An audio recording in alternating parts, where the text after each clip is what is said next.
जिनके गुणों के गान में वे वर्धमान महान जिन विचरे हमारे।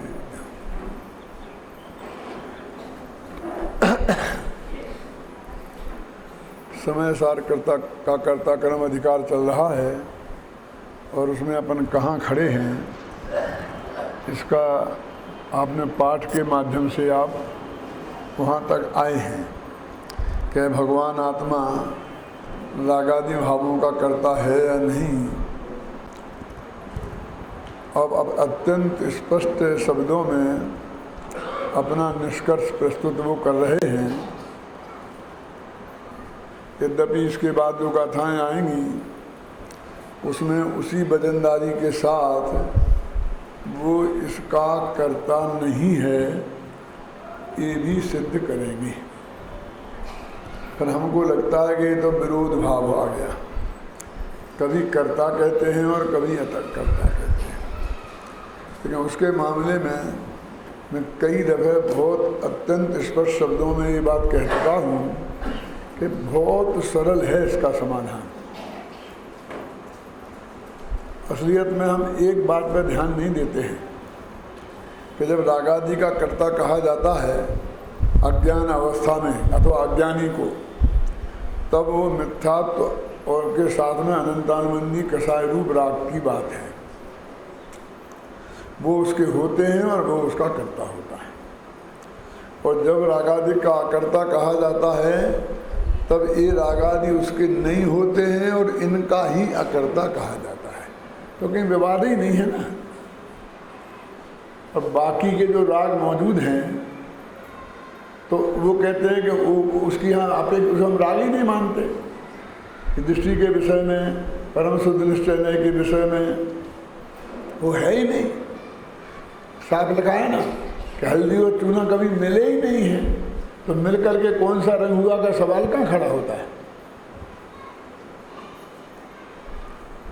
ख्याल में है ना, ये बात है। अब इसमें कहीं कोई विवाद की गुंजाइश नहीं है। फिर भी साहब कहीं राग का कर्ता कहते हैं, कहीं राग का कर्ता कहते हैं। लेकिन जो बीच में मैंने एक दिन कहा था कि राग का कर्ता कहना ये तो प्रवचन सार की बात है, समय सार की नहीं है। उसके लिए मैंने आपसे कहा था कि अब देखो समय सार की गाथाएं हैं ये, तो लगातार राग का कर्ता भगवान आत्मा को कहते आ रहे हैं। वो जो लोग जिनको राग का कर्ता किसी भी दृष्टि से इष्ट नहीं है, वो लोग इन गाथाओं को चुपचाप निकलते चले जाते हैं और उन्हीं गाथाओं को उठाकर कर्ता नहीं है व्याख्यान करते हैं। चुपचाप चले जाते हैं स्वयं के अध्ययन में। भरी सभा में तो इन पर भी कभी व्याख्यान करते ही नहीं। भरी सभा में तो वो अपनी चुनिंदा गाथाओं पर ही प्रवचन करते हैं और दूसरे ग्रंथों की भी वही चुनिंदा गाथाएं प्रस्तुत करते हैं। पूज्य गुरुदेव श्री ने भरी सभा में 19 बार आद्योपांत प्रत्येक गाथा, उसकी टीका, भावार्थ सब पर प्रवचन किए और स्वयं जयसेनाचार्य क्या कहते हैं वो भी वो देख के लाए और कलश टीकाकार क्या कहते हैं वो भी लाए और उन्होंने आद्योपांत प्रस्तुत किया। वो लोग उनके उन्हीं गाथाओं के कोटेशन प्रस्तुत करते हैं कि जिन गाथाओं के उन्हें वो अकर्तापन सिद्ध करना है ना तो वो इष्ट लगती हैं। तो जो गुरुदेव ने ये कहा, गुरुदेव ने ये कहा, गुरुदेव ने ये कहा।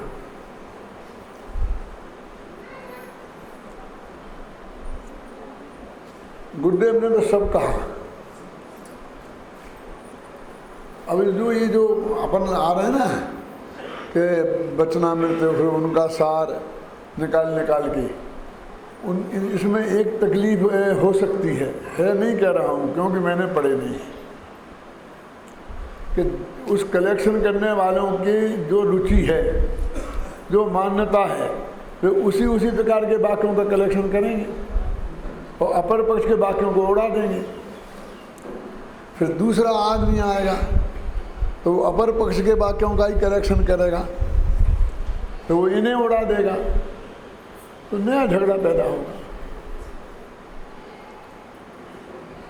है ना।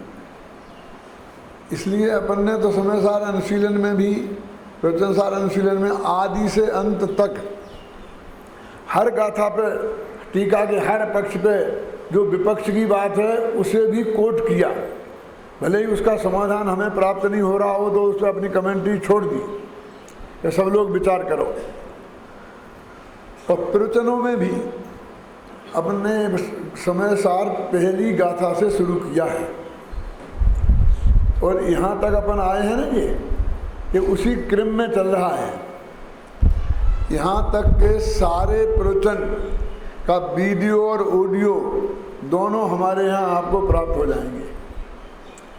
और ऑडियो तो समझ लीजिए 200 घंटे की जो एक DVD में जो आपको 20-20 रुपये में, अब तो बांटने वाले भी बहुत मिल गए हैं,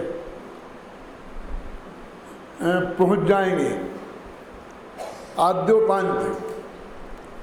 और किताबें भी आपके पास पहुँच गई हैं। और जो वीडियो देखना चाहते हैं, वीडियो टीवी के लिए तैयार कराने पड़ते हैं, तो वो हमारे यहाँ रिकॉर्ड में तो है ही ना। जिनका टीवी का टाइम सेट नहीं होता है वे कैसेट, वो वीडियो की कैसेट ले जाकर अपने समय के अनुकूल वो यार है समय सार। अभी तक कहाँ तक गाथा तक आ गए, 84-85 गाथा तक आ गए हैं। तो उनको अपने अपने हिसाब से सुन सकते हैं, अपने समय सुविधा के अनुसार अपनी टीवी पे ही लगा करके वैसे ही। तो इसमें आपको सर्वांग ज्ञान होगा, है ना। और अपन ने क्योंकि जयपुर में ज़्यादा रुकना होता नहीं है, तो जहाँ जहाँ बाहर जाते हैं, एक आध दिन का यदि कार्यक्रम हुआ और कोई बिल्कुल नया जगह हुई तो जो अपने ऐसे व्याख्यान जो सारी जनता के लिए सरल हैं, उपयोगी हैं, उन पर करते हैं। बाकी देवलाली में आए कहीं, अब तो पंच कल्याणों में भी गए, जयपुर में शिविरों में किए, तो वो सब इस समय सार पे उसी क्रम से ही करते हैं। ये गाथाएँ यहाँ आपके यहाँ के लिए नहीं चुनी गई। ये अभी अभय कुमार जी भी नए चक्री की कक्षा लेते हैं उसी तरीके से। तो उससे हमारा फायदा बहुत ये है कि वो आदि से अंत तक सीडी तैयार हो जाती है, वीडियो तैयार हो जाता है। तो भविष्य के लोगों को भी यदि नए चक्र आदि से अंत तक पढ़ना होगा तो वे उसका उपयोग कर सकते हैं, है ना। ये तो किसने किया इसका महत्व नहीं है, वो चीज़ आपके सामने उपलब्ध है ना। आपको यदि नए चक्र समझना है तो जिसका उपलब्ध होगा उसको ही तो सुनोगे, जो होगा वही तो पढ़ोगे। तो वीतराग भाव से इन सब चीज़ों को का वो प्रयास होना चाहिए, ख्याल में ना। तो जब भी ऐसी बात आती है और अभय कुमार जी मेरे सराहना सवरा करते हैं तो मैं उनको कहता हूँ कि ये काम करो बहुत अच्छा है, लेकिन इसमें इस बात की सावधानी रखना। यदि आप सचमुच ईमानदारी से कुछ काम करना चाहते हैं और आप यदि एक सब्जेक्ट के कोटेशन निकालते हैं तो उसके गुरुदेव के और अपर पक्ष की गाथाओं के कोटेशन भी निकालो, वो दोनों रखो और तुलना करने दो। जब आप आत्मा रागादिक का कर्ता नहीं है, ऐसी बहुत गाथाएं आएंगी, टीकाएं आएंगी, जब उनका आप करते हैं तो रागादिक का कर्ता है, उन गाथाओं को भी ईमानदारी से रखना चाहिए। अन्यथा आप गुरुदेव के साथ भी बेईमानी कर रहे हैं और जनता के साथ भी बेईमानी कर रहे हैं। तो गुरुदेव का तो वो ये पक्ष है जो उन्होंने दोनों तरफ से किया और आपने उनको एक पक्ष के रूप में प्रस्तुत किया। और जनता के साथ तो बड़ा धोखा है ही कि वो तो आपकी बात तो मानता नहीं उसे, वो तो उसे गुरुदेव की बात मान के स्वीकार कर रहा है ना। तो गुरुदेव के दोनों पक्ष के मान जो उनके प्रतिपादन हैं उन्हें रखना चाहिए। और आप कहेंगे इसमें नहीं है, नहीं हो ही नहीं सकता। क्यों नहीं है, मैं बता क्यों नहीं हो सकता। बोलो सुमित जी, मैं बताता हूँ आपको कि गुरुदेव की आदत थी कि पहले वो गाथा पढ़ते, फिर उसकी टीका का हिंदी में जो है ना वो जयचंद जी छाबड़ा की उपलब्ध थी, वो उसे पढ़ते, फिर उसका अर्थ करते, फिर पढ़ते, फिर अर्थ करते, फिर पढ़ते, फिर तो वो टेप में वो पढ़ते हैं, वो तो आ ही आया है। कदाचित अर्थ करने में वे साथ में ऐसा कह दें कि वो विपक्ष को रख दें, लेकिन अंत में ये जरूर कहेंगे अई ये बात न थी, तो और सब कुछ छोड़ दो, लेकिन ये आपको लिखना पड़ेगा, ये वाक्य रखना पड़ेगा कि अई ये बात नहीं थी, अन्यथा इस गाथा का ये अर्थ है और गुरुदेव ने किया है, ये माना जाएगा। मेरा पॉइंट आप समझ गए कि नहीं समझ गए? ये लिखना चाहिए उनकी, तो वो नहीं आएगा, ये हो ही नहीं सकता, क्योंकि गाथा जो पढ़ी है ये लिखने वाले इस बात का भेद विज्ञान ही नहीं कर पाते हैं कि ये अभी पढ़ रहे हैं कि अभी बोल रहे हैं। आप समझे ना? तो वो भी लिखते हैं, फिर वो भी लिखते हैं, फिर वो भी लिखते हैं, फिर वो भी लिखते हैं, तो 6-6 दफे बात आती है वो कल में ही ना। तो मान लो उन्होंने अर्थ ना भी किया हो तो पढ़ा तो है, तो वो बात कैसे नहीं आएगी? जो भी इसमें लिखी है टीका में वो बात उसमें अवश्य आई है। तो सर्वांग अध्ययन देखो, ये वैराग्य पोषक कथन के निकाल के रख दिए, अच्छे हैं सामान्य जन के लिए, लेकिन सिस्टमेटिक अध्ययन करने के लिए आपको आद्योपांत अध्ययन करना पड़ेगा। ऐसे नहीं चलता काम। रीडिंग अलग है और स्टडी अलग है। क्यों हिंदी जी? मेरे से बहुत लोग कहते हैं कि प्रणय जी हमें 8 दिन दे दो, भैया हमारा कुछ लिखने पढ़ने का काम, आपको एक टाइम प्रवचन करना है, बाकी आप अपना काम करते रहना। अरे भैया ऐसे नहीं होता है, पूरी लाइब्रेरी चाहिए पड़ती है, उस साथ में लाइब्रेरी कहाँ लिए फिरेंगे हैं? मैंने कहा ना, मैं अपने घर में, बेडरूम में, ऑफिस में, हर जगह एक एक सेट रखता हूँ, और रात के 2 बजे भी मुझे विकल्प आएगा तो मैं उठा के खोल के देखूंगा। और जिस गाथा का भी मैंने अर्थ लिखा है तो उसे गुरुदेव का पूरा पढ़ा है, 1 दफ़े नहीं 3-3 दफ़े। अमृतचंद का पढ़ा है, जयसेन का पढ़ा है, जयचंद छाबड़ा का पढ़ा है, फिर उसके बाद में और बर्णी जी का उपलब्ध हो तो उनका पढ़ा है, वीर सागर जी का उपलब्ध हो तो उनका पढ़ा है, ज्ञान सागर का उपलब्ध हो तो उनका पढ़ा है। ऐसा नहीं कि वे तो अछूत हैं, वे तो गुरुदेव के विरोधी हैं। हमें समय सारे पे अर्थ कर रहे हैं ना, देखें तो उन्हें क्या क्या करते हैं वो। क्यों क्यों पता होना चाहिए कि नहीं है? इसे स्टडी कहते हैं, अध्ययन करना जिसे बोलते हैं ना। तो अध्ययन करना चाहिए तो आपको समय सार का मर्म ख्याल में आएगा, है ना। जो बहुत ऊंचे लेवल पर यूनिवर्सिटियों में आपसे कोई ये नहीं पूछेगा कि आपने गोदान पढ़ा है, सब पूछेंगे तुमने प्रेमचंद पढ़ा है, आपको पागलपन जैसा लगता है। तुमने कुंद कुंद पढ़ा है, कोई नहीं पूछेगा तुमने समय सार पढ़ा है। ये कुंद कुंद पढ़ना क्या होता है, हैं? यानी कुंद कुंद के सारे ग्रंथों की स्टडी, उन पे हुई टीकाओं की स्टडी, उन पे हुए कमेंटरियों की स्टडी, पक्ष विपक्ष की स्टडी, उनकी स्टाइल की स्टडी, कथन करने की पद्धति की स्टडी। कि यदि कोई बोले 4 पंक्तियां तो आप अपनी जगह बैठे ही बैठे कह सकें, ये कुंद कुंद की नहीं हो सकती। कि हमने पढ़ी नहीं लिखी, हम नहीं मानते, हम कुंद कुंद की स्टाइल को जानते हैं। ऐसे प्रकरणों में कुंद कुंद किस भाषा में बोलते हैं वो हमें पता है। जिस भाषा का प्रयोग तुम कर रहे हो वो कुंद कुंद की बात नहीं है। एक लेखक ने तो यहाँ तक लिखा कि साहित्य की चोरी कोई कर नहीं सकता। क्यों नहीं कर सकता? कि प्रेमचंद की 2 पंक्तियां आप अपनी किताब में बिना उल्लेख करे ऐसी कोट कर दो, मैं कोट माने अपनी तरफ से लिख दो, तो वो पंक्तियां चिल्ला चिल्ला के बोलेंगी कि मैं प्रेमचंद की हूं, मैं प्रेमचंद की हूं, मैं प्रेमचंद की हूं। ऐसा लगा। आप नहीं कर सकते, वो 2 मिनट में बोल देगा।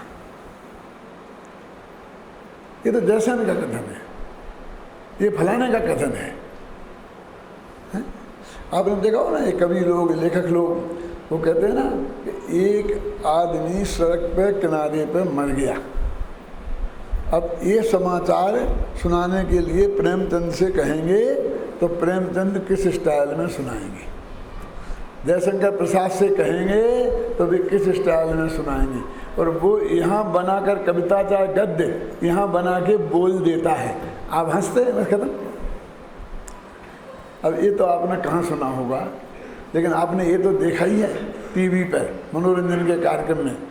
एक आदमी आता है और वो कहता है कि उसने कहा कि भाई तुम किसी लड़की को प्रपोज करो, तो देवानंद किस तरीके से प्रपोज करेगा, दिलीप कुमार कैसे प्रपोज करेगा, क्यों शाहरुख खान कैसे प्रपोज करेगा, अमिताभ बच्चन उसकी नकल करता है और आप हंसते हो, पहचान लेते हो। बिल्कुल, इसका मतलब है कि उसकी स्टाइल सबकी नक्की है और वो उसको जानता है। वो हम कहेंगे इसने इनका विशेषज्ञ है वो। अब आप समझे ना, परमात्मा ने कविता में बोला था ना कि यदि इस घटना पर युगल जी से होते तो वो किस तरह प्रस्तुत करते हैं, क्यों, और पंडित हिम्मत भाई होते तो वो किस तरह प्रस्तुत करते, बताया था कि नहीं बताया था, है? तो ये स्टडी कहलाती है ना।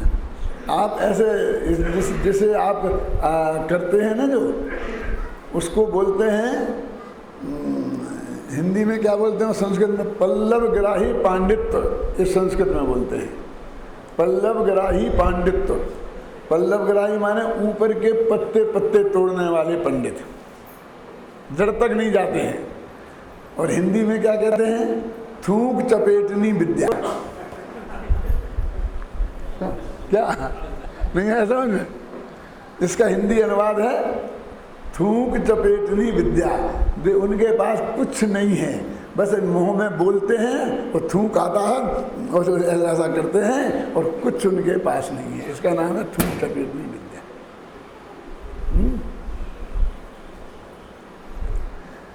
तो आप कुंद आचार्य देव को का स्टडी करें, अध्ययन करें।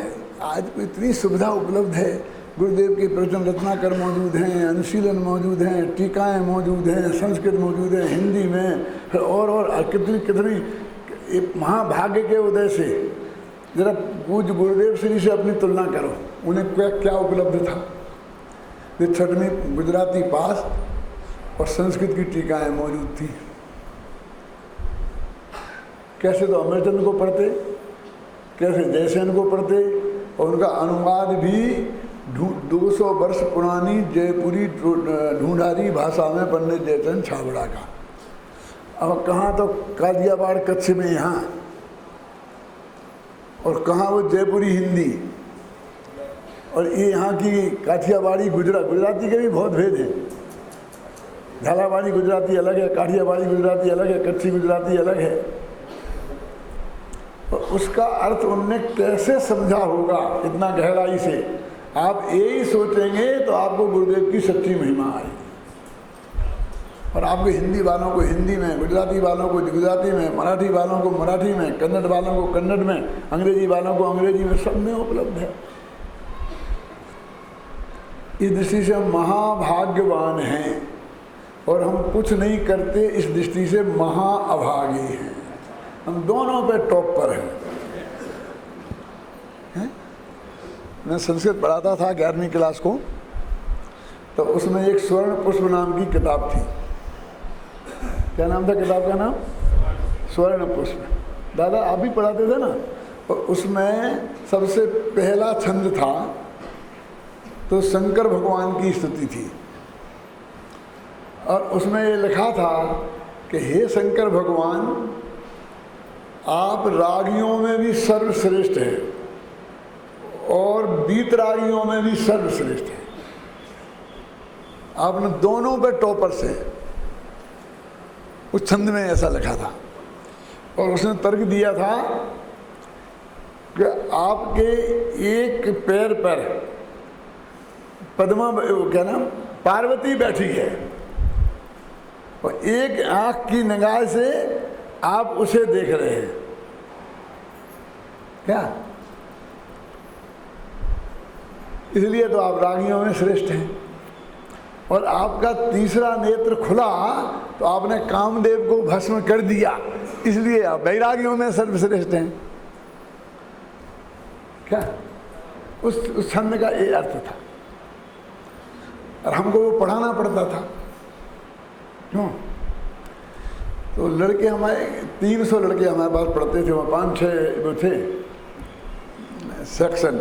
तो उन सेक्शनों में हमने पहले सेक्शन को, दूसरे को, तीसरे को पढ़ाया तो छंद हमें याद हो जाते थे। तो हम ऐसे ही पढ़ाते थे मौखिक ही।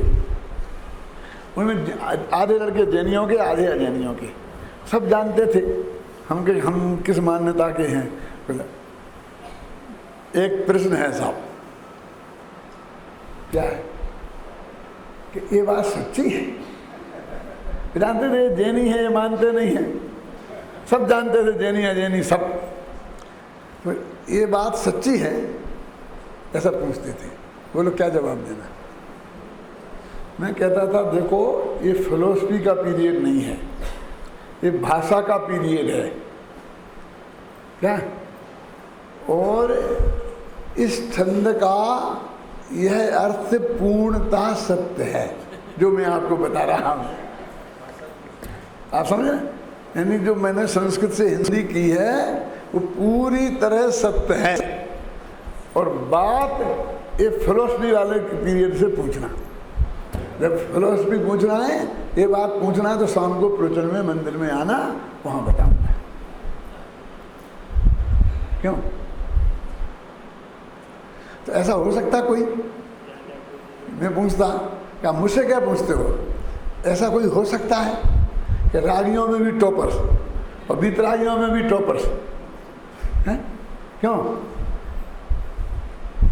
ये संभव है? ये संभव नहीं है। ख्याल में है ना?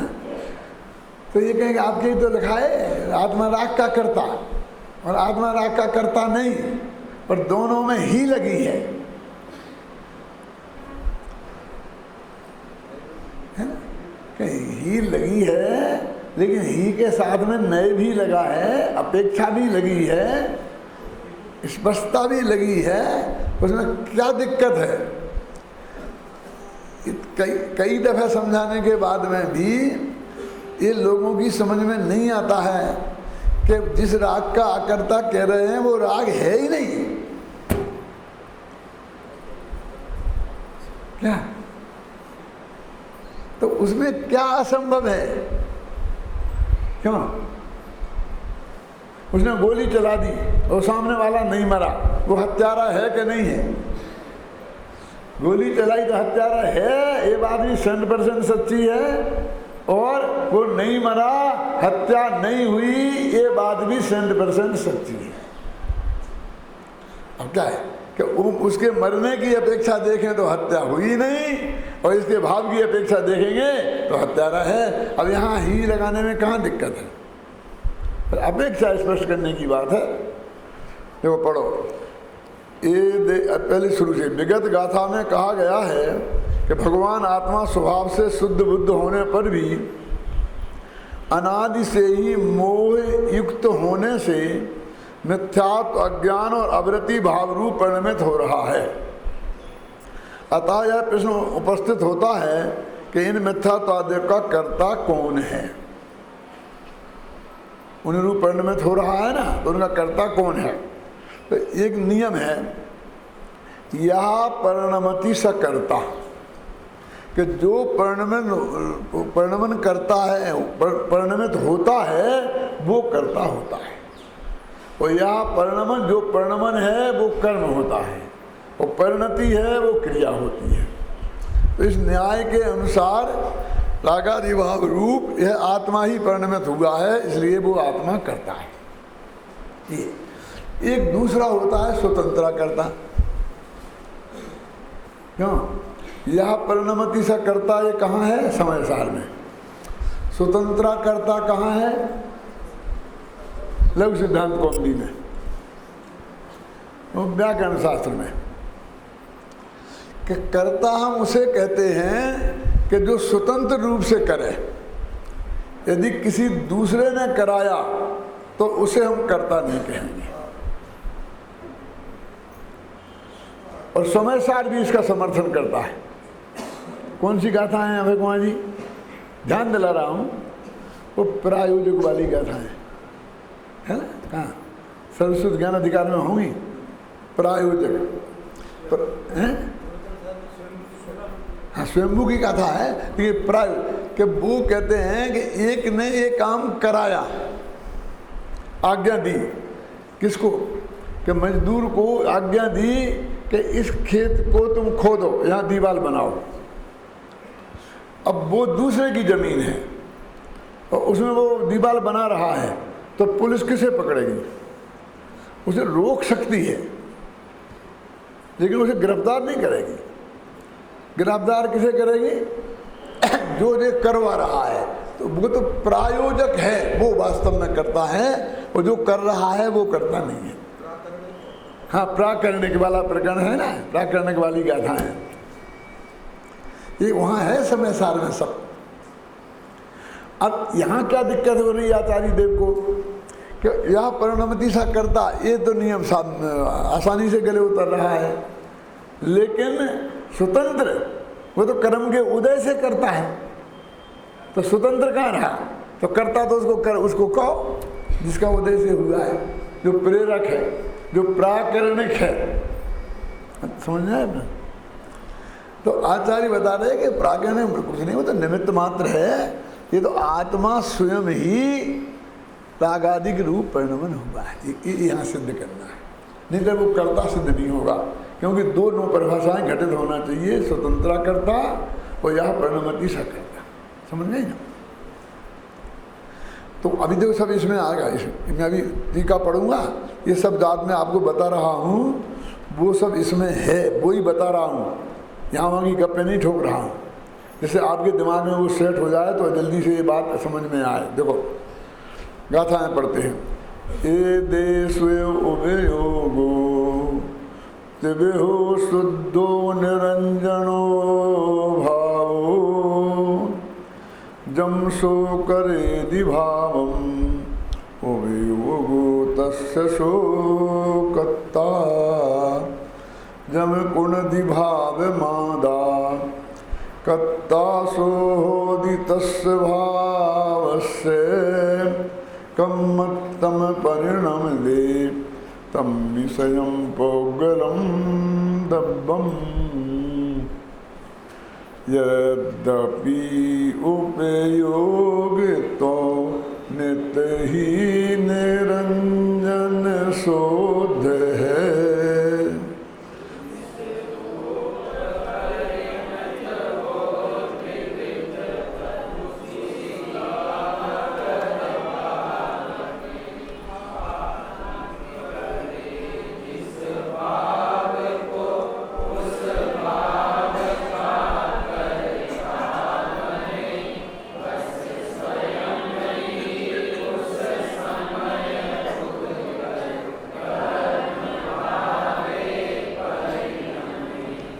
यद्यपि से बात शुरू हुई। यद्यपि आत्मा का उपयोग शुद्ध है, निरंजन है। शुद्ध है का अर्थ है रागादि भाव से रहित है, और निरंजन का अर्थ है ज्ञानावरणादि कर्मों से रहित है। ये जयसेनाचार्य ने ये अर्थ किया है। क्या? शुद्ध और निरंजन। शुद्ध का अर्थ भाव कर्मों से रहित, और निरंजन का अर्थ द्रव्य कर्मों से रहित है। नहीं, ये जयसेनाचार्य का अर्थ है। वैसे है ही, इसकी कोई बात नहीं है। माने अमृतचंद्र ने इस बात को खोला नहीं, इतना ही कह दिया कि यद्यपि यह भगवान आत्मा शुद्ध है और निरंजन है, माने द्रव्य कर्म और भाव कर्म से रहित है। कहाँ? सदा।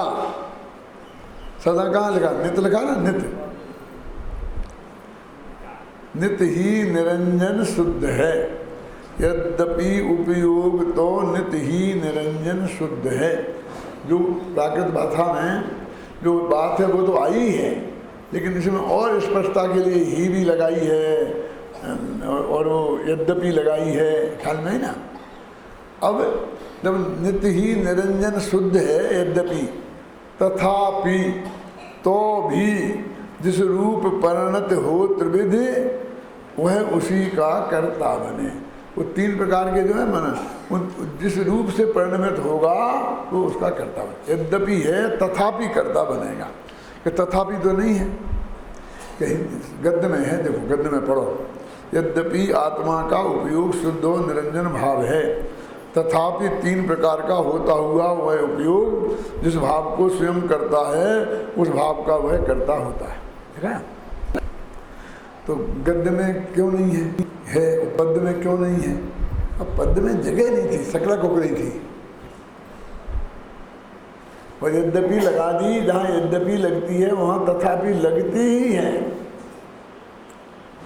तो अपनी अकल से लगा लेना। क्या समझे ना?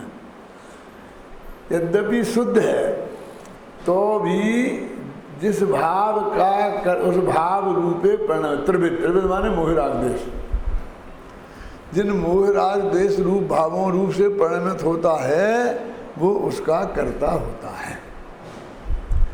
अब ये तो उसका कर्ता हुआ, तो यदि ये कर्ता हुआ तो फिर जो कर्म बनते हैं ये तो अपने भाव का कर्ता है। तो कहते हैं कि जब ये कर्ता होता है तो इसका निमित्त पाकर कर्माण बैगणाएं स्वयं कर्म रूप परिणमित होती है। ये उन्हें परिणमाता है, ये नहीं।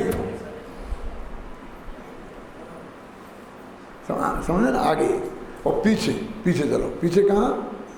कि ये आत्मा जब राग द्वेष मोह रूप परिणमित हुआ तब भी दर्शन मोह और चारित्र मोह का उदय निमित्त था, दोनों तरफ। क्या?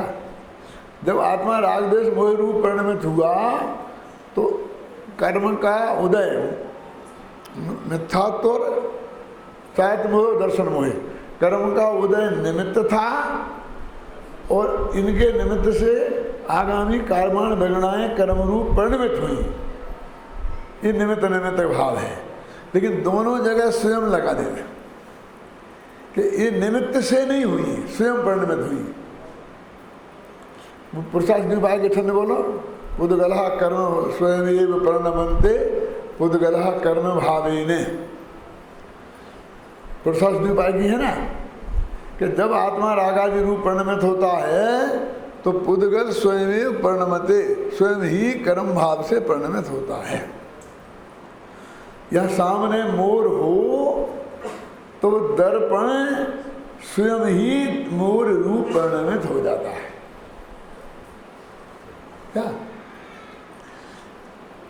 उसके लिए मोर को कुछ नहीं करना पड़ता, मोर ने कुछ नहीं किया, मोर बिल्कुल अकर्ता है उसका। और हम मोर को कर्ता बनाना चाहते हैं। मोर तो मोर ही बनाएगा, और कौन बनाएगा? क्यों? वो कहते मोर को तो पता ही नहीं है। मानो मोर जीव है तो पता करा दे, पता हो, लेकिन अजीब उसमें कोई अजीब मोर झलके, अजीब मोर झलके। देखो एक चित्रकार था और एक विचित्रकार था, दोनों राजा के दरबार में पहुंचे। क्या? और उन्होंने कहा मैं चित्रकार हूँ, वो कहा मैं विचित्रकार हूँ। तो कहा गए हमारी परीक्षा करना हो तो करो। तो उन्होंने एक कमरे की एक दीवार चित्रकार को दे दी और एक विचित्रकार को दे दी और बीच में पर्दा लगा दिया। चित्रकार ने सब रंग मंगाए, कूची मंगाई, ये मंगाई, वो मंगाई, और मंगा के बराबर चित्र बनाता रहा। विचित्रकार ने कुछ नहीं मंगाया, कलर मलर कूची मूची मुझे कुछ ज़रूरत नहीं है, एक बट्टी दे दो बढ़िया, बस खत्म। चित्रकार चित्र बनाता रहा, विचित्रकार ने कुछ किया ही नहीं। लोग कहें कि पागल हो गया है, इसमें 15 दिन का समय वैसे ही खराब कर दिया, अब ये दिवाली साफ कर रहा है क्यों? और जब राजा 15 दिन बाद आया तो उसने कहा कि अपने अपनी कला दिखाओ, कि सब पर्दा हटाओ। तो पर्दा हटाया तो जितना बढ़िया चित्र यहाँ बना था वो सब उसमें झलक गया, बिल्कुल दोनों तो बिल्कुल एक से। इसके चित्र को देखे बिना तो इसकी हूबहू नकल मैंने बनाई है। बोलो महान कौन है इसमें? इस चित्रकार का क्या योगदान है? इससे उसने क्या सहयोग लिया? अच्छा, ये जो दीवार है ना जिसमें चित्र बना है, जो इस पे बना है जो चित्र, वो इस दीवार का क्या सहयोग है? कुछ नहीं, कि वो दीवार स्वयं ही उस चित्र रूप परिणमित हुई है। उसमें कच्चा मटेरियल उसी दीवार का लगा है, इस दीवार का नहीं। ये तो निमित्त मात्र है। हमको निमित्त में कर्तृत्व की बुद्धि हो गई है। मोक्ष मार्ग में सबसे बड़ी समस्या ये है। और इसे हम क्या करते हैं कि वो निमित्त कर्ता ना बन जाए, इसलिए उसकी धुनाई शुरू कर देते हैं कि निमित्त है ही नहीं, निमित्त कुछ होता ही नहीं है। गुरुदेव की भाषा में निमित्त छे, निमित्त की सत्ता से इनकार नहीं किया जा सकता है। निमित्त छे माटे विकार थाय एम नहीं, निमित्त के कारण विकार हुआ एम नहीं, निमित्त छे माटे विकार था एम पण नहीं। क्या क्या नहीं होता तो देखो, अब हम हमारे पंडित क्या गलती करते हैं, नहीं होता तो भी बेकार तो होता। अब गलत स्टेटमेंट दे दिया, अब मरो। क्यों? ऐसा होता ही नहीं है कि नहीं होता। तुमने नहीं होता ऐसी स्वीकार कहाँ से की? क्यों? देखो, मैंने भगवान महावीर ने तीर्थंकर प्रकृति बांधी थी और 16वें स्वर्ग में थे वो। अब 16वें स्वर्ग में से आकर के यहाँ तीर्थंकरों ने बनना था, तो वो तीर्थंकर स्वयं के कारण से बने। उन्हें अपना मनुष्य प्रयास स्वयं के कारण से पाई कि किसी दूसरे के कारण? स्वयं के कारण पाई। कि सब माँ बाप नहीं होते तो अब कैसे वो बन जाते, कि नहीं होते तो भी बन जाते, तो मर गए बस, तुम गलती हुई। कि नहीं होते का सवाल क्या खड़ा होता है? हम यहाँ क्यों नहीं खड़े रहते? हम वो नहीं होते क्यों मानते हैं हम?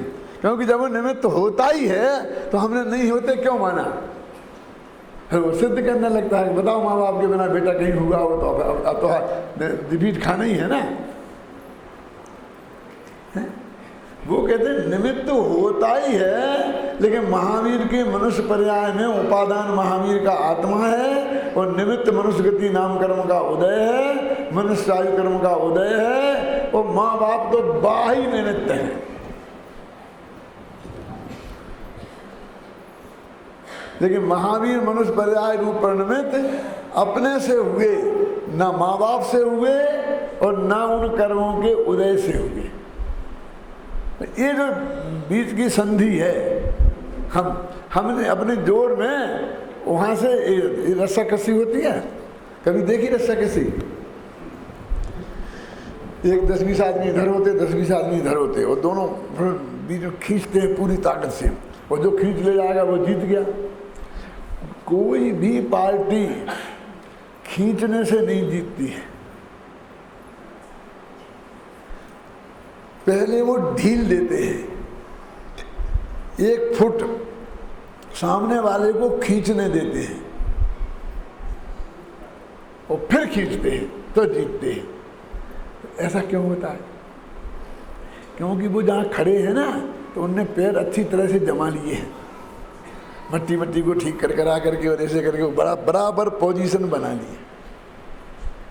अब खींचा और झटका दिया तो सब गिर जाएंगे वहाँ, उनके पैर उखड़ जाएंगे, और पीछे एक आदमी ले जाएंगे, समय हम जीत गए। और जब तक उनके पैर उखड़े और द्वारा पैर नहीं जमा पाए और एकदम खींच लेते हैं तो वो सब खत्म चले जाते हैं। अब उसकी टेक्निक है, और टेक्निक दोनों पार्टियां जानती हैं, ऐसा नहीं है कि नहीं जानती हैं। तो ये मत समझो कि सामने वाला नहीं जानता, वो भी न्याय शास्त्र पढ़ा है, हम भी न्याय शास्त्र पढ़े हैं, फिर एक जीतती है एक हारती क्यों है? उस टेक्निक का सफलतम प्रयोग कौन कर सकता है, समझे ना? जानते तो दोनों हैं, वही किताबें उसने पढ़ी हैं, वही किताबें इसने पढ़ी हैं। मैंने नागपुर के व्याख्यान में कहा था कि गैर मुमुक्षुओं से कि भैया तुम क्या समझते हो कि तुम ही लड़ना जानते हो? ये जो हमारे युवक बैठे हैं सामने, ये भी उसी समाज के बच्चे हैं जिस समाज में से तुम हो। इनने भी उसी कुएं का पानी पिया है जिस कुएं का पानी तुम पीते हो, हैं? और ये भी उतना ही क्रोधमान के धनी हो जितने तुम हो। तुम में से, क्योंकि तुम्हारे ही हैं, भाई बंद है ना ये तो हम डांटे हैं इसलिए तुम बचे हुए हो। क्या हमने उनको रोके हुए हैं कि नहीं, लड़ना रास्ता नहीं है, इसलिए तुम सुरक्षित हो। और ये मत समझना कि वो भड़काने वाला भाषण हमें नहीं आता है,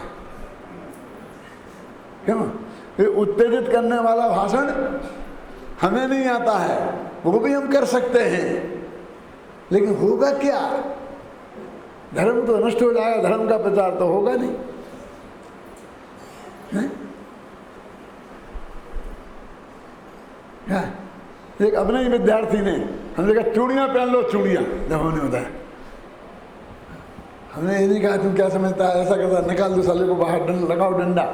मैंने कहा बेटा बैठो, शांति से बैठो, पहन लेंगे, चूड़ियां क्या है, उसमें क्या है? अपनी माताएं बहनें पहनती है ना, कोई शत्रु थोड़ी पहनता है।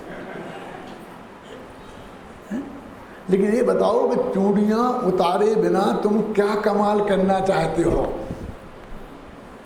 तुम चूड़ियां नहीं पहनेंगे और खूब मारपीट करेंगे तो ये जिनवाणी मंदिर में विराजमान हो जाएगी,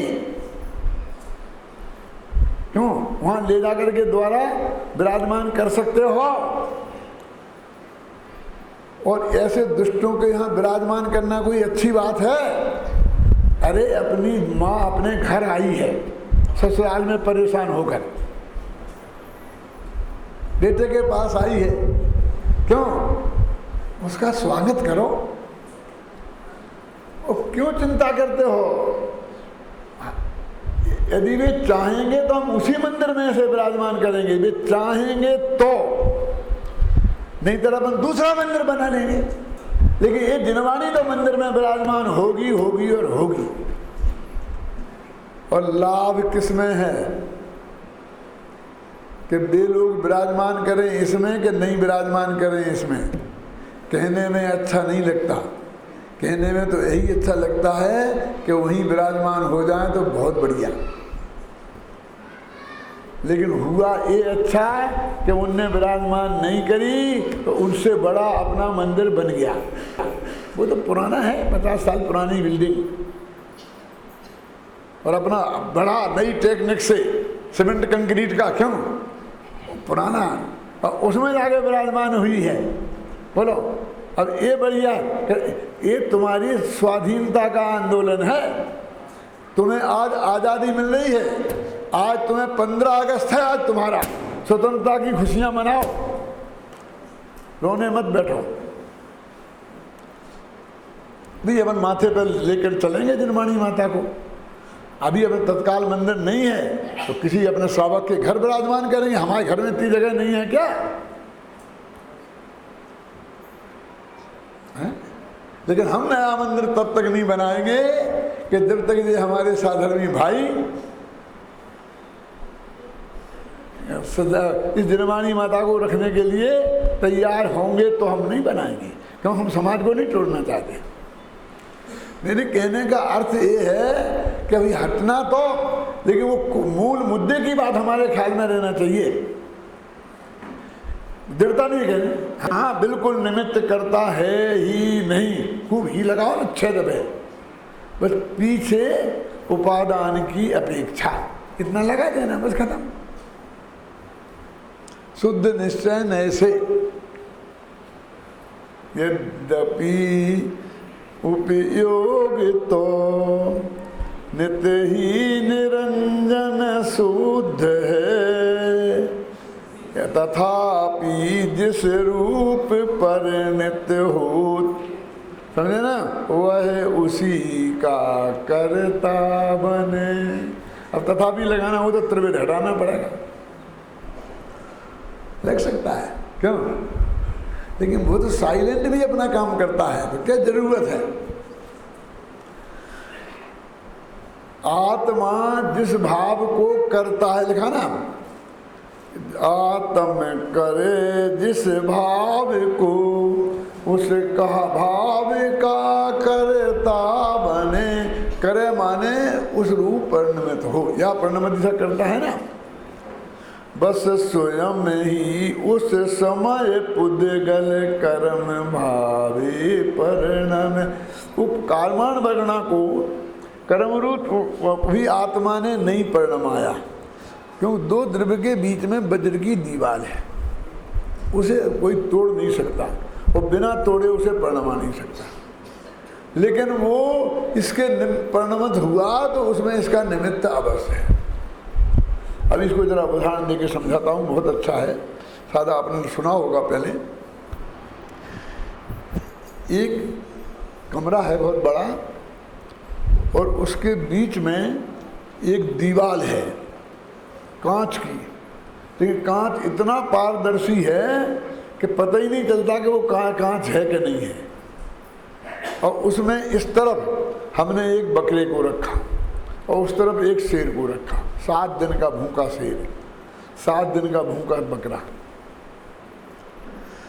शेर को बकरा देख रहा है तो बस अब भी यहाँ झपट्टा मारता हूँ और मेरा भोजन तैयार है, और बकरे को कि किसी समय ये मुझे अपना भोजन बना सकता है। अब मैं आपसे पूछता हूँ कि उस बकरे को कितना माल मसाला खिलाएं तो वो मोटा हो जाएगा। ये ब्रह्मचारी लोग मोटे क्यों नहीं होते हैं? क्यों? क्योंकि दिखता है कि दिशा के साथ शेर हैं, ये खा जाएंगे। इसलिए सब कुछ खा करके भी मोटे नहीं होते। बकरा मोटा नहीं होता। अब देखो क्या हुआ कि शेर ने झपट्टा मारा जोर का और वहां बकरा मर गया। शेर तो वहां नहीं पहुंचा, वो तो कांच की दीवार से टकरा करके बुरी तरह गिर गया, घायल हो गया, लेकिन बकरा मर गया। अब बकरा को किसने मारा? बोलो शेर ने मारा। वो तो वज्र की दीवार को तोड़ के वहां पहुंच ही नहीं सकता, मार ही नहीं सकता, लेकिन बकरा तो मर गया ना, तो कहे निमित्त शेर है, तो करता तो हो नहीं सकता क्योंकि वहां पहुंचा ही नहीं वो, लेकिन निमित्त तो हुआ है क्योंकि वो घबराया, अपनी घबराहट से उसका हार्ट फेल हो गया और वो मर गया। अब क्या उपाय था कि वो नहीं मरता? नरेंद्र जी बोलो कि दीवार को ऐसा करते, ये करते, शेर को समझाते, बकरे को समझाते, कोई उपाय नहीं। उसे ये भ्रम था कि यहाँ दीवार नहीं है, ये वो वज्र की दीवार थी, दो द्रव्यों के बीच में अत्यंता भाव की वज्र की दीवार है, और हम घबरा रहे, ये मान ना दे, ये हमारा भला ना कर दे, ये हमारा बुरा ना कर दे, ये ना कर दे, ये ना कर दे, ये ना कर दे। इससे हम आकुल व्याकुल हो रहे हैं। ऐसा आकुल व्याकुलता को दूर करने का उपाय क्या है कि भैया वज्र की दीवार है, वो तो कुछ कर ही नहीं सकता, और जब तेरा बुरा होता है तो उसमें वो निमित्त कहलाता है। ये निमित्त करता नहीं है और निमित्त है। अब हम क्या करते हैं कि निमित्त करता ना बन जाए तो निमित्त की धुनाई शुरू कर देते हैं, निमित्त से ही इंकार करने लगते हैं। निमित्त की स्वीकृति और कर्तृत्व का निषेध, बीच की संधि ये है जो हमें गहराई से जिसको समझना चाहिए। क्या कोई ना कोई अति हो जाएगी। अच्छा था फिर उससे ही हुआ ना, तो उससे ही हुआ ना, तो फिर वो निमित्त की महिमा आना शुरू हो जाएगी। कल में ना यद्यपि पढ़ते हैं इन गाथाओं का भाव आत्मख्याति में इस प्रकार स्पष्ट किया गया है। यद्यपि परमार्थ से उपयोग माने आत्मा शुद्ध निरंजन एवं अनादिनिरंतर वस्तु के सर्वस्वभूत चैतन्य मात्र भाव पने से एक प्रकार का ही है, तथापि अनादि से ही अन्य वस्तुभूत मोह है। ये जो मोह राग देश हैं, ये कौन आत्मा में, ये अन्य वस्तु हैं। अब इनका कर्ता होता है और अन्य वस्तु कह रहे हैं। तो आत्मा तो कौन सी वस्तु है भैया? जीव वस्तु। और ये कौन सी वस्तु है? अन्य वस्तु है। तो कौन सी हैं? वस्तुएं कितनी होती हैं? वस्तु माने तत्व। तो ये आश्रव वस्तु हैं। ये मोहराग देश के भाव ये आश्रव वस्तु हैं और जीव वस्तु से भिन्न है। ख्याल में आया ना? अनादि से अन्य वस्तुभूत मोह के साथ संयुक्तता के कारण, देखो वो कौन सी कहा था याद करना है? 14वीं। अबद्ध स्पष्ट अनन्य नियत अवशेष और असंयुक्त। इसमें असंयुक्त में क्या लेना?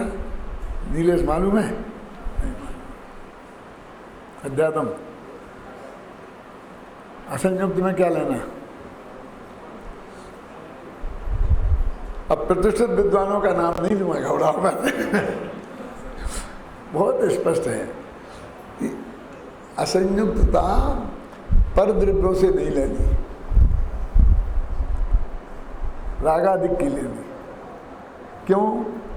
कि परद्रव्यों की तो अबद्ध स्पष्ट में आ गया, ना बना है ना छुआ है, ये परद्रव्य वाला बोल है। समझ में आई ना? और असंयुक्तता ये रागादि से असंयुक्त है। और अनन्य में क्या लेना? अभिनंदन जी नहीं पूछूंगा, सोचो।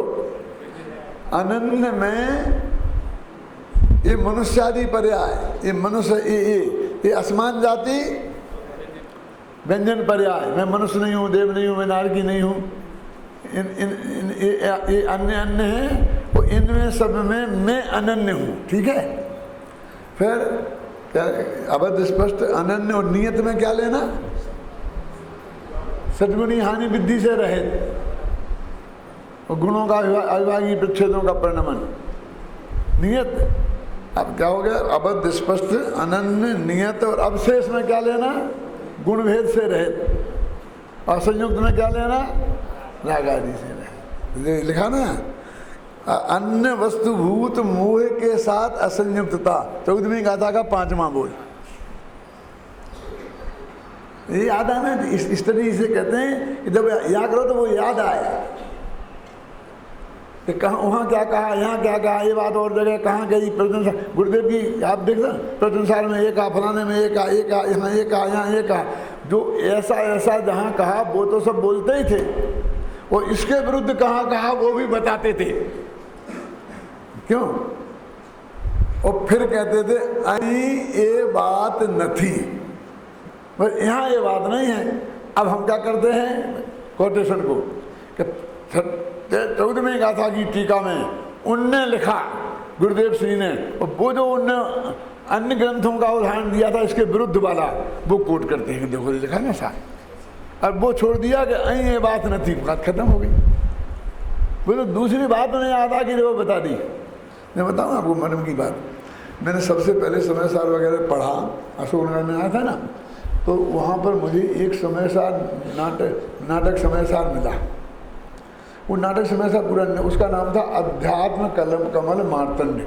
किसी ने नहीं देखा होगा, किसी ने नहीं पढ़ा होगा उसे। क्या नाम था? अब उसमें समयसार कलश के पद्यानुवाद, पूरा नहीं, सिलेक्टेड छंद थे। और वो विमल सागर जी मुनिराज थे ना, वो विजय सागर, विमल सागर 13 पंथी वाले, ये 20 पंथी वाले नहीं हैं, हाँ पीरोठ वाले। उनने उसका संकलन करके छपाया था। उसका नाम रखा था अध्यात्म कमल मार्तंड।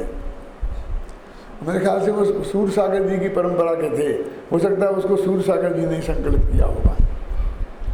सूर सागर जी को जानते, नाम सुना है? कट्टर 13 पंथी। शांति सागर ने 20 पंथ का प्रचार किया और सूर सागर ने 13 पंथ का प्रचार किया। वो ये युगल जी के रिश्तेदार थे। युगल जी के कोई नाना जी थे, क्या थे हैं? और सेठ जी के यहाँ पहले नौकरी करते थे, हुकुमचंद जी के यहाँ मुनि भी, और बाद में ये मुनिराज बन गए। तो बहुत शुद्ध सात्विक वृत्ति वाले सूर सागर मुनिराज थे, और उनकी परंपरा में ये आए थे विजय सागर, विमल सागर, शुद्ध 13 पंथान आए थे। किसी को कुछ पता नहीं है, जानना भी नहीं है। क्यों है? हाँ, संयम प्रकाश उनने लिखा, सूर सागर जी ने, और वो ही चलता है अपने यहाँ खान पान की शुद्धि में। आप जो कर रहे हो सब उसके हिसाब से कर रहे होगे, वही पढ़ते होगे, मालूम है। हाँ, इसलाह के दादाजी, इसलाह इनके मामा के लड़के हैं युगल जी के, डॉक्टर लाभचंद और विजय चंद इसलाह। हाँ, विजय था ना, वो सर्जन था। भाई लाभचंद जो है ना वैसा डॉक्टर था। हाँ, मैं रहा हूँ ना उस वक्त इंदौर में, मेरे इलाज करते थे लाभचंद विजय चंद दोनों जने। जो परमात्मा के छोटे छोटे थे, सब तीतर की बात है। तो मैं क्या बता रहा था, उसमें क्या लिखा था, तो मुझे वो छंद बहुत अच्छे लगते थे, वो मैं उसमें बहुत पढ़ता था, क्योंकि बनारस दास के सिलेक्टेड छंद थे, वो समय सार की सब वस्तु थी। अब उसमें अंत में लिखा था सिलेक्टेड दवाइयाँ, यदि पेट दर्द हो तो त्रिफला लेकर के उसके साथ लेना चाहिए, तो पेट दर्द ठीक हो जाता है। इसमें ऐसे जो नुस्खे होते हैं ना पुराने ज़माने के, तो वे उसमें छपे थे अंत में, और ऐसी चीज़ें छपी थी, समझ रहे हैं ना। भाई ओरा ओर बराबर से भोजन, ये सब छपे थे, ये तो नाटक समय सार नहीं है। तो वो जो विमल सागर महाराज थे, वो ये कहते थे कि समय सार में लिखा है कि हर बहेरा आंवला खाओ तो पेट ठीक हो जाता है। मैंने कहा यदि समय सार में ही कैसे हो सकता है, तो मैं फटाफट अध्यात्म कमल मार तो मिलाए, और ये देखो नाटक समय सार में से लिखा है, और ये सब है। मैंने कहा भैया ये, उस वक्त मैंने कहा कि ये अपराध है इसमें छापना, क्योंकि लोगों को ये भ्रम हो जाता है कि ये समय सार में लिखा है। अभी समय सार के अंत में मैं छाप दूँ 3 पेजों में, क्यों? तो आप क्या कहोगे कि समय सार में लिखा है? मैंने जाके महाराज से कहा कि महाराज ये समय सार का नहीं है, ये तो किसी ने छाप दिए ऊपर से, ये समय सार में नहीं लिखा है।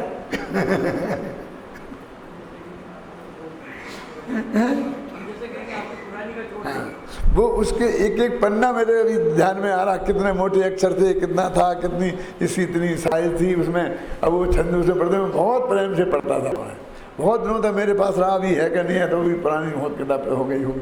तो ऐसी बात हो जाती है कि वो गाथा जो उनने कोट की दूसरी जगह से, और उसको हमने उस गाथा का अर्थ मानकर फिर कोट कर दिया। समझ में आया क्या? चिन्मय, चिन्मय नाम है, क्या नाम? चिदानंद है, समझ में आ रहा है? इसलिए भाई इसमें बहुत सावधानी की अपेक्षा है। देखो मैं कहता हूँ, लोग कहते हैं कि समय सार में लिखा है, मैं कहता हूँ समय सार में कि आत्मख्याति में कि तात्पर्य वृत्ति में? क्यों? क्या भैया हम तो समय सार जानते हैं? अरे समय सार तो सिर्फ 415 गाथा हैं, 800 लाइनों का नाम समय सार है। गाथा कोट करो तो आप समय सार लिख सकते हो। यदि आप टीका कोट करते हो तो आत्मख्याति लिखनी पड़ेगी। यदि जयसेन की टीका कोट करते हो तो तात्पर्य वृत्ति लिखनी पड़ेगी। और टोटमल ने लिखी ना राजपूत चिट्ठी में, क्या लिखा कि भाई अध्यात्म तो आत्मख्याति में है, समय सार में नहीं लिखा। समय सार में नहीं है ये नहीं कहना चाहता हूँ, लेकिन उनकी दृष्टि में आत्मख्याति ने जितनी गहराई से समय सार है वो उनने आत्मख्याति नाम दिया उसका। अब हम आत्मख्याति कहें तो कोई जानेगा ही नहीं। क्यों? बोलो सर्वा सिद्धि, राजवार्तिक, ये टीकाओं के नाम पर लिखेगा तत्वासुत कोई नहीं कहता उसे। क्यों? और यहाँ पर अन्याय है ना अमृतचंद्राचार्य के साथ, इसको हम आत्मख्याति क्यों नहीं कहते हैं? टीका के नाम पर सर्वार्थ सिद्धि, सर्वार्थ सिद्धि टीका का नाम है और मूल ग्रंथ तत्वार्थ सूत्र है। वहाँ तत्वार्थ सूत्र नहीं लिखते हैं, सर्वार्थ सिद्धि लिखते हैं, और यहाँ समय साल लिखते हैं, आत्मख्याति नहीं लिखते हैं। हमेशा सब गुरुदेव को एक एक बात ख्याल में थी, उनकी तुम पढ़ो प्रवचनों को, उनको सुनो, देखो तो आपको ख्याल में आएगी कौन सी बात आत्मख्याति की है, कौन सी बात तात्पर्य वृत्ति की है, समझ ना आपकी में। और उसके हिसाब से उसका भजन होता है। मूल गाथा में तो ये बात नहीं है, लेकिन अमृतचंद्र ने ये बात वहाँ लिखी है। सामने वाले ये कहते हैं मूल गाथा में कहाँ है, वो तो आत्मख्याति में। तो हम कहते भैया अमृतचंद्र भी कुंद कुंद से कम प्रमाणिक नहीं है, उतने ही प्रमाणिक हैं, लेकिन जो प्रयोग उनकी अप्रमाणिकता के लिए कहते करते हैं। अब कौन कौन करते नाम नहीं बताता हूँ मैं, समझ नहीं ना। स्वाध्याय करोगे गहराई से तो सब नाम पता चल जाएंगे, और बिना उस स्वाध्याय के नाम पता चल जाएंगे तो राग देश के अलावा और कुछ नहीं होगा।